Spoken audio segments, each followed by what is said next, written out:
বলেন দেখছেন আমরা সুন্দর মতন বসে থাকতাম, আমাদেরকে এই যে কি বলে খেপানো হয়েছে পুলিশদের। আমরা সুন্দর শান্তিপূর্ণভাবে করতাম, আমাদের খেপানো হয়েছে ছাত্রলীগের সাথে। পুলিশরা কেন ছাত্রলীগের সাথে? পুলিশরা আমাদেরকে প্রোটেক্ট করবে, ওদেরকে থামাবে। পুলিশ কেন এখানে আসবে? আমাদের একজনকে ধরছে কেন? ছাত্রলীগকে যেখানে থামাবে সেখানে আমাদের ছেলেরা ধরে এটা কেন?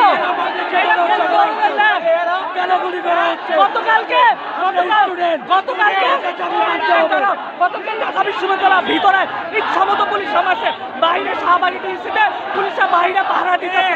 কেন বাইরে কেন পাহারা দিবে? ভিতরে মারে মারছে পুলিশ কেন চলে?